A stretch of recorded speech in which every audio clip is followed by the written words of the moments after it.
Hello dear friend, this is Ashish Charles. Today we are going to discuss new unit for class 11, some basic concept of chemistry. ये class 11th बोलने के लिए है, ये पूरी MSc और सारे IIT, JEE, नेट, नीट वगैरह में बहुत इंपॉर्टेंट रोल प्ले करती है ये वाली यूनिट। और इस यूनिट का हम एक इम्पॉर्टेंट टॉपिक डिस्कस करने जा रहे हैं, जो टॉपिक है आपका law of chemical combination.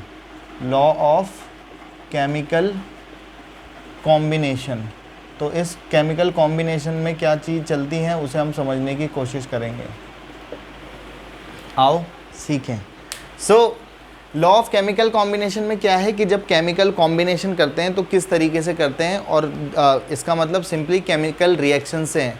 When to और मोर substances combine together and new form a new substance, this process called chemical reaction.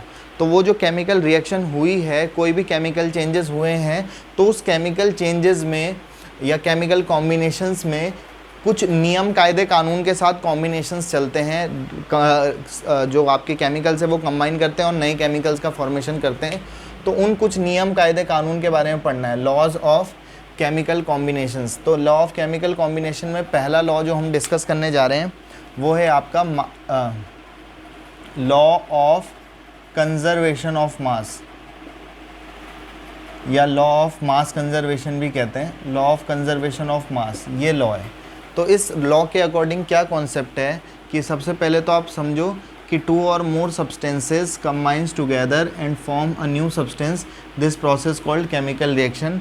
The substances taking participate in a chemical reaction called reactants and the substance which forms after the chemical reaction called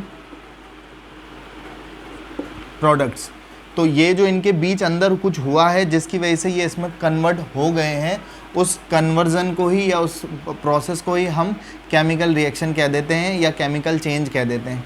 तो reactant से product form हो रहे हैं। तो law of conservation of मास क्या कहता है कि सपोज़ आपने माना कि रिएक्टेंट जितने भी थे उन सब का जो मास आया वो स्मॉल m1 था, और जो भी आपका प्रोडक्ट बना है उसका मास सपोज़ m2 था। तो रिएक्टेंट और प्रोडक्ट के जो मास होते हैं वो हमेशा ही क्या आती हैं, सेम आती हैं।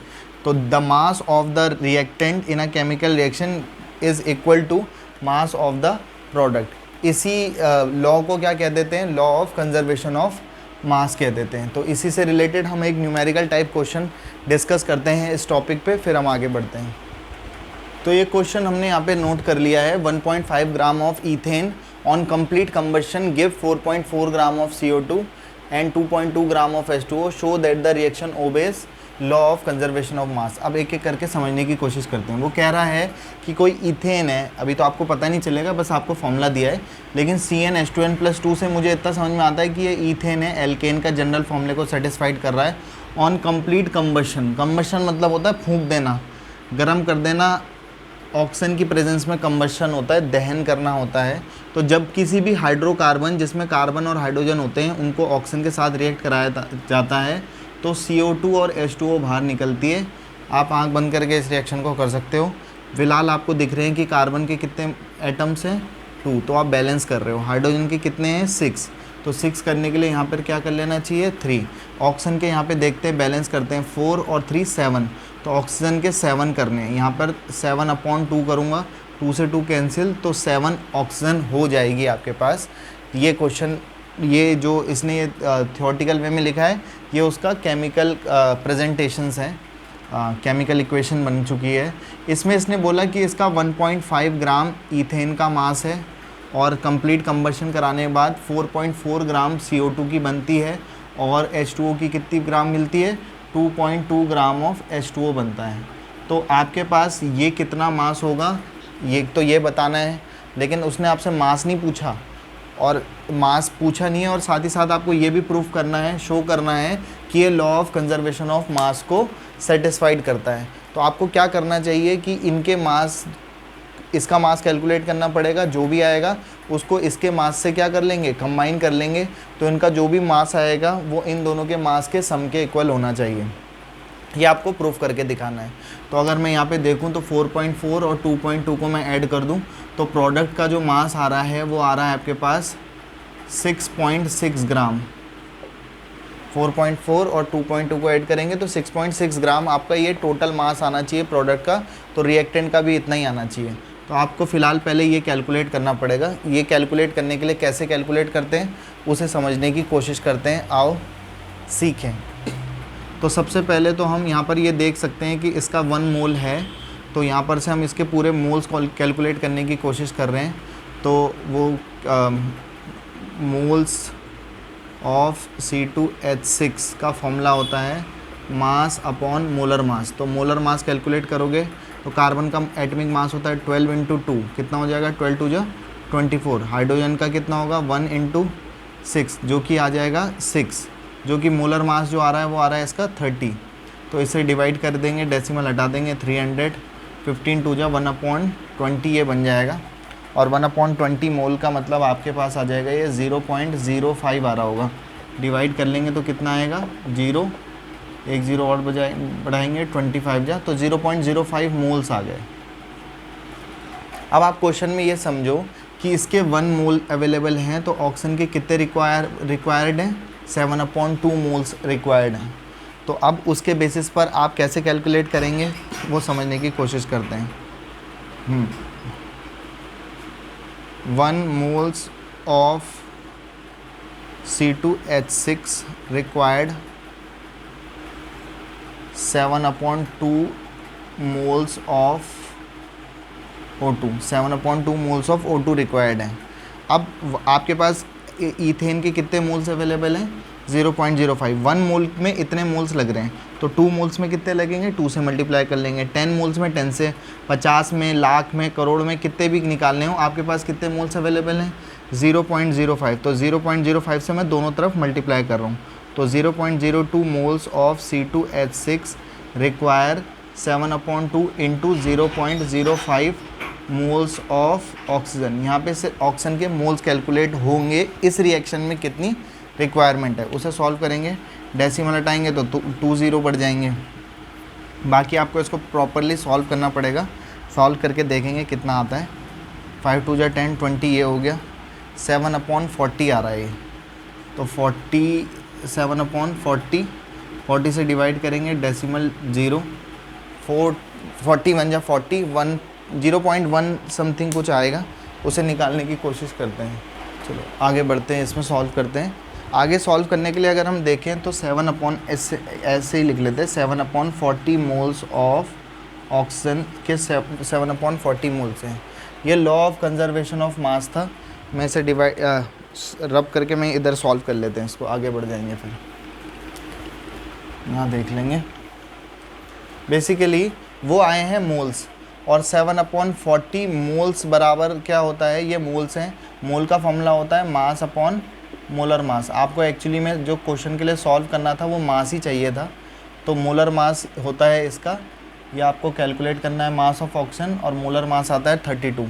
तो 7/40 × 32 ये इधर चला गया, तो ये आगे आपके पास जो भी आया ये इधर मल्टीप्लाई कर लोगे तो आपका जो मास सॉल्व हो करके आएगा। इसको सॉल्व करेंगे तो ये सॉल्व करके आ रहा है 5.6 ग्राम ऑफ ऑक्सीजन।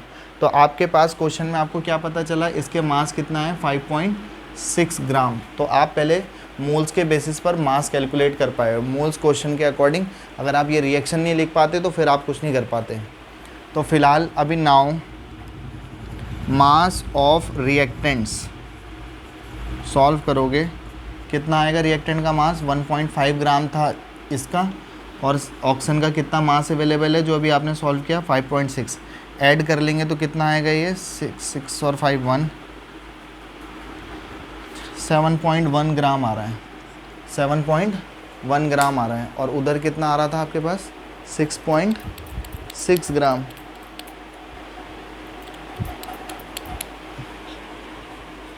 ठीक है, एक्चुअली क्वेश्चन में मैंने गलत लिख दिया था। क्वेश्चन में एक्चुअली में 2.7 ग्राम ऑफ H2O गिवन था, तो 2.7 ग्राम H2O गिवन था, तो 2.7 और 4.4 आप ऐड करते तो ये जो आपका आता है 7 और 4 11, 1 कैरी 4 5 6 और 7.1 ग्राम प्रोडक्ट का बनता। तो आपके पास जो मास ऑफ प्रोडक्ट आ रहा था, mass of product will be equal to 4.4 plus 2.7 will be equal to 7.1। तो रिएक्टेंट का मास प्रोडक्ट के मास के क्या हो रहा है, इक्वल आ गया।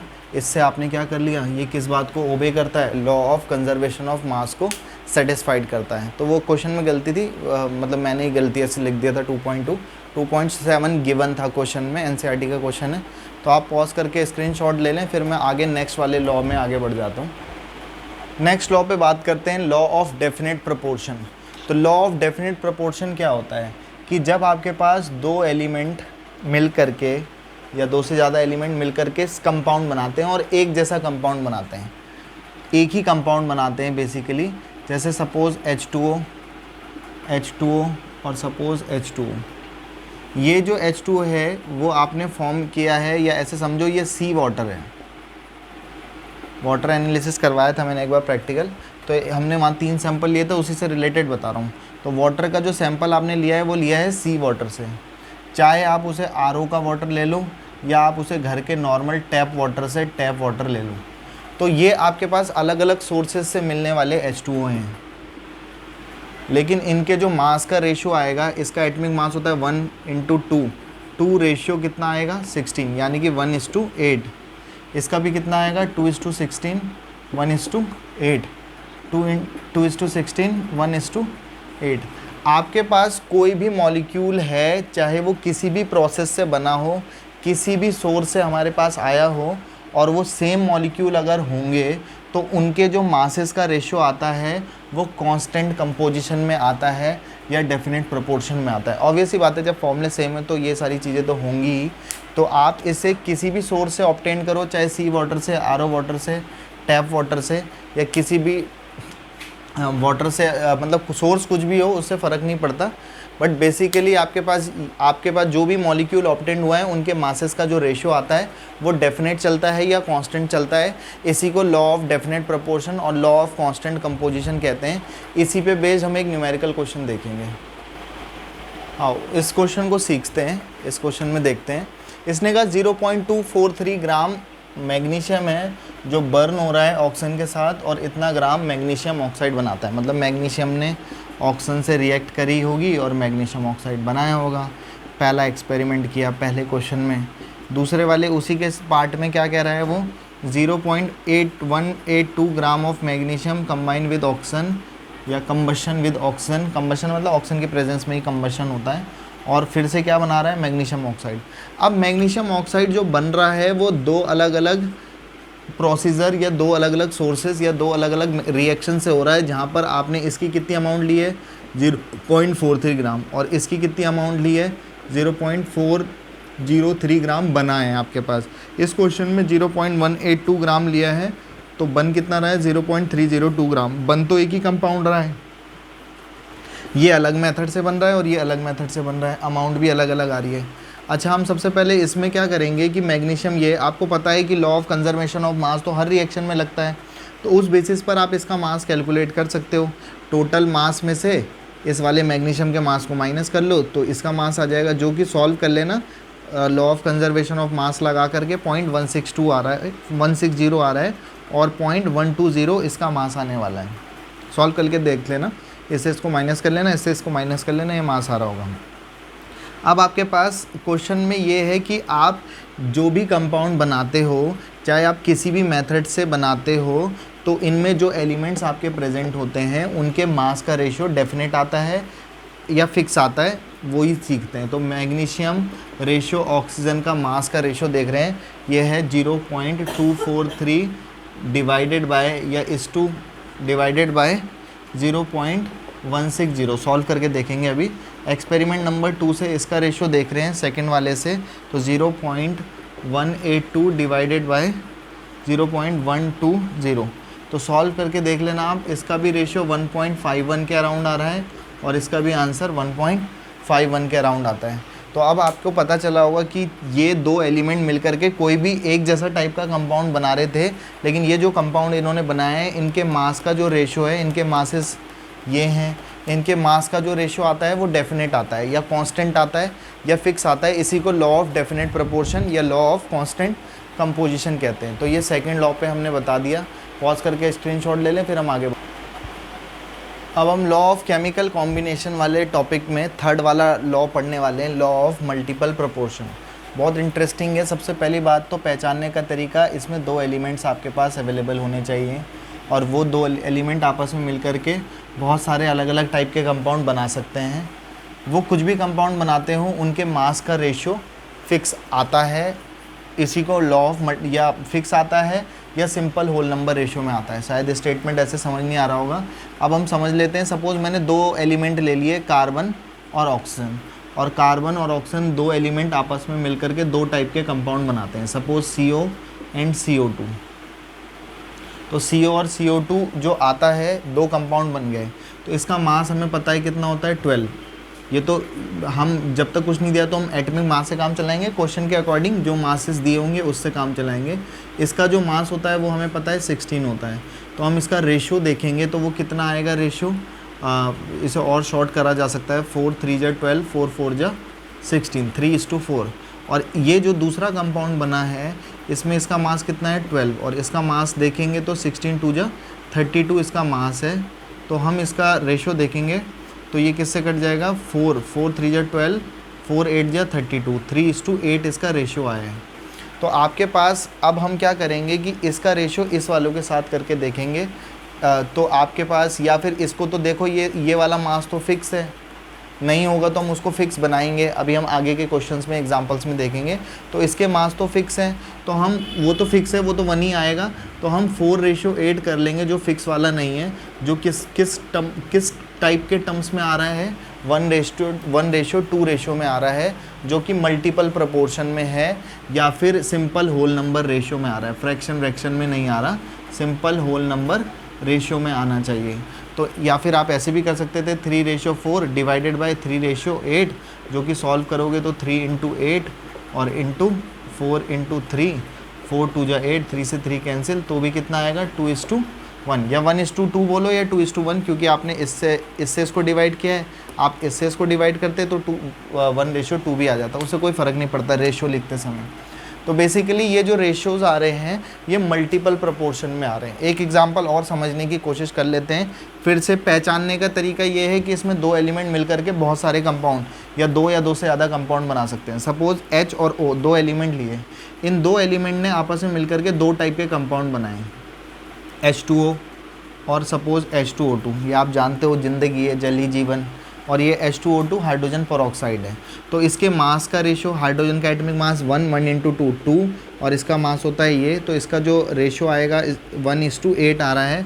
और इसके रेशियो की बात करें तो 2:32 आएगा, जो कि 1:16 आएगा। तो 1 तो फिक्स ही हो गया, तो 1:1/8/1/16 कर लो, या 1 नहीं भी छोड़ भी देते तो 8/16 करके भी कर सकते थे, जो कि आपका सॉल्व करके कितना बन रहा है, ये यहाँ, तो 16/8, जो कि कितना आ रहा है, 2:1। तो 2:1 का क्या है, रेशियो है। और ये जो रेशियो है वो कैसे है, मल्टीपल प्रोपोर्शन में है, या सिंपल होल नंबर रेशियो में चलता है। तो जब दो एलिमेंट आपस में क्या करते हैं, कंबाइन करते हैं और दो या दो से ज़्यादा कंपाउंड बनाते हैं, तो उनके जो एक तो फिक्स है, जो दूसरे वाले के मास का रेशियो चलता है वो मल्टीपल प्रोपोर्शन में चलता है। यही लॉ है। अभी हम इसे और एग्जाम्पल से समझेंगे। पॉज करके स्क्रीनशॉट ले लें। अब हम इसे एक और एग्जांपल से समझने जा रहे हैं। यहाँ पे देख सकते हैं कि नाइट्रोजन और ऑक्सीजन दो एलिमेंट हैं, और दो एलिमेंट मिल करके बहुत सारे टाइप के कंपाउंड बना रहे हैं। 1 2 3 4 5 6 कंपाउंड्स बना दिए इन्होंने। तो नाइट्रोजन और ऑक्सीजन दो एलिमेंट के मास का रेशियो डेफिनेट प्रोपोर्शन में चलना चाहिए, या मल्टीपल प्रोपोर्शन में चलना चाहिए, सिंपल होल नंबर रेशियो में आना चाहिए। बस यही इसका स्टेटमेंट है और इसी को प्रूफ करके दिखाना है। डेफिनेट प्रोपोर्शन वाले में क्या करते थे, डेफिनेट वाले में कंपाउंड सेम बनते थे। यहाँ पर दो एलिमेंट मिल करके क्या बनाते हैं, अलग अलग कंपाउंड बनाते हैं। ये दोनों में डिफरेंस भी है, डेफिनेट प्रोपोर्शन में और ये आपका लॉ ऑफ मल्टीपल प्रोपोर्शन में। अभी यहाँ पे देखो, इस वाले एग्जाम्पल में नाइट्रोजन का कितना, इस बेहतरीन एग्जाम्पल से अच्छा एग्जाम्पल नहीं हो सकता इस मल्टीपल प्रोपोर्शन को आसानी से समझने के लिए।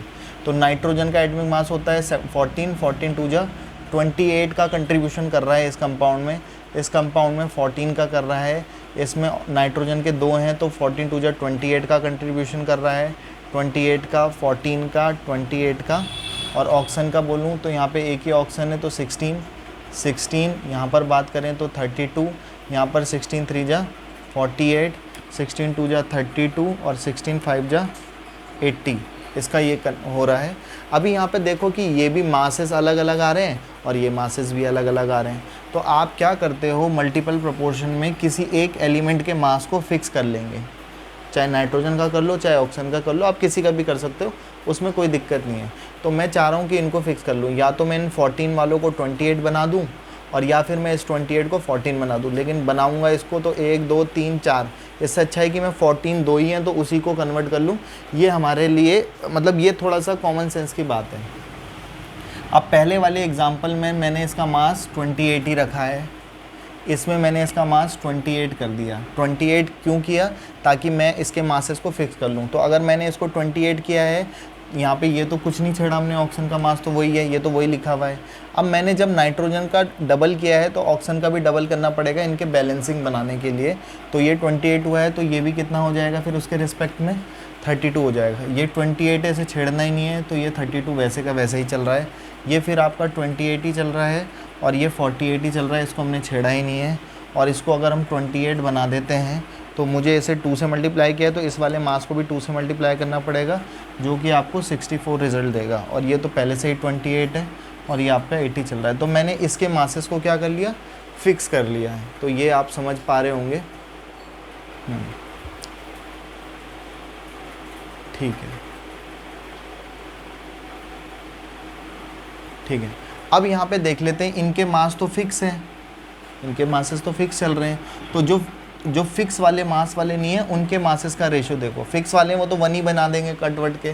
तो अभी आप सिर्फ इनके मास का रेशियो देखो, 16:32:32:48:64:64 80। तो अगर मैं इनको और सिंप्लीफाई कर लूँ तो ये आपका कितना हो जाएगा, 16 से डिवाइड कर लेंगे तो 1:2:2:2 16 3 जा 48, 16 4 जा 64, 16 5 जा। तो ये कैसे चल रहे हैं, इनके मासेस के जो रेशियो आ रहे हैं वो कैसे आ रहे हैं, मल्टीपल प्रोपोर्शन में या सिंपल होल नंबर रेशियो में आ रहे हैं। 1 2 3 4 5 टाइप आ रहे हैं। तो सिंपल होल नंबर रेशियो में इनके मास का रेशियो चल रहा है। तो इसी को लॉ ऑफ मल्टीपल प्रोपोर्शन कहते हैं। तो होप आपको ये पॉइंट समझ में आ गया होगा, ये टॉपिक समझ में आ गया होगा। पॉज करके स्क्रीनशॉट ले लें, फिर हम आगे बढ़ते हैं नेक्स्ट वाले टॉपिक। अब हम नेक्स्ट लॉ को देखते हैं, लॉ ऑफ रेसिप्रोकल प्रोपोर्शन। तो हम लॉ ऑफ रेसिप्रोकल प्रोपोर्शन ही सबसे टफ लगता है, बुक से समझने में थोड़ा सा कॉम्प्लिकेटेड लगता है। हम इसे इजी बना करके समझने की कोशिश करते हैं। तो सबसे इसे पहचानने का तरीका है कि हमारे पास 3 एलिमेंट्स होने चाहिए। कोई भी 3 एलिमेंट्स हो सकते हैं, वो मिलकर के कुछ कंपाउंड बनाएंगे। क्या बनाएंगे, कैसे बनाएंगे, उसे समझने की कोशिश करते हैं। तो फिलहाल 3 एलिमेंट्स आपके पास अवेलेबल होने चाहिए और वो 3 एलिमेंट कैसे कंबाइन करते हैं, क्या फॉर्म करते हैं, उसे समझने की कोशिश करते हैं। दूसरा, आपको एग्जाम्पल से ये भी पहचानना है कि क्वेश्चन कौन से वाले टॉपिक का है, कौन से वाले लॉ का है। तो जैसे डेफिनेट में क्या बताया था कि 2 या 2 से ज़्यादा एलिमेंट मिलकर के एक ही कंपाउंड बनाते हैं और अलग अलग तरीके से बना करके लेकिन बनाएंगे एक ही कंपाउंड, चाहे वो मेथड्स कोई से भी हों। लेकिन मल्टीपल प्रोपोर्शन में 2 एलिमेंट मिलकर के बहुत सारे कंपाउंड बनाते हैं और इसमें 3 एलिमेंट आते हैं। तो जहाँ भी 3 एलिमेंट आएंगे वो रेसिप्रोकल प्रोपोर्शन का क्वेश्चन होगा। तो अभी फ़िलहाल हम एक एग्जांपल समझने की कोशिश कर लेते हैं। सपोज C और O और एक ले लिया हमने S। तो ये C और O और S 3 एलिमेंट है। C ने ऑक्सीजन से रिएक्ट किया, CO2 बनाया। सल्फ़र ने ऑक्सीजन से रिएक्ट करा, SO2 फॉर्म किया। और कार्बन और ऑक्सीजन ने रिएक्ट करा और कार्बन डाइसल्फाइड बनाया। तो ये 3 टाइप के एलिमेंट थे। 3 एलिमेंट ने आपस में रिएक्ट करके कुछ बना दिए। तो अब यहाँ पर से कॉमन इन दोनों के लिए क्या चल रहा है आपके पास, सपोज सल्फ़र। ऐसा नहीं है कि ऑक्सीजन ही है, आप सल्फ़र के रिस्पेक्ट में भी कर सकते हो, आप कार्बन के रिस्पेक्ट में भी कर सकते हो। मैंने इस O को फिक्स कर लिया। तो फिलहाल इसमें एक ये कार्बन और सल्फ़र का रेशियो है, यहाँ पे O2 सेम चल रहा है। तो ये जो फिक्स चल रहा है इसमें कार्बन और सल्फ़र का रेशियो देखो कितना आ रहा है। कार्बन और सल्फ़र का रेशियो, कार्बन और सल्फ़र का रेशियो देखूंगा तो 12:32 आएगा, जो कि आपके पास 4 3 जा 12 और 4 8 जा 32, 3:8 रेशियो आ जाएगा। जबकि ये 2 एलिमेंट कार्बन और सल्फ़र ही थे और ये दोनों मिलकर के इस टाइप का CH2 कंपाउंड बनाया। तो कार्बन और सल्फ़र का रेशियो कितना आएगा, 64, जो कि कितना आ जाएगा आपके पास, ये आएगा आपके पास 4 3 जा 12 और किससे कैंसिल हो जाएगा ये, इसे सॉल्व करते हैं। तो इसमें हम इसका रेशियो देखेंगे तो कितना आएगा, 4 से दोनों कट जाएंगे, 4 3 जा 12 और 4 1 जा 4 24, 4 6 जा 24, 16 4 जा 64 होता है, 3:16। तो यहाँ पर जो रेशियो आया है कार्बन और सल्फ़र का वो आया है 3:8 डिवाइडेड बाय यहाँ जो रेशियो आया है वो कितना आया है 3:16। सॉल्व करो, सॉल्व करने के बाद कितना मिल रहा है 3:16, 3 × 8, 3 से 3 8 से ये सॉरी 8 2 जा 16, तो 2:8 इसका रेशियो आ गया।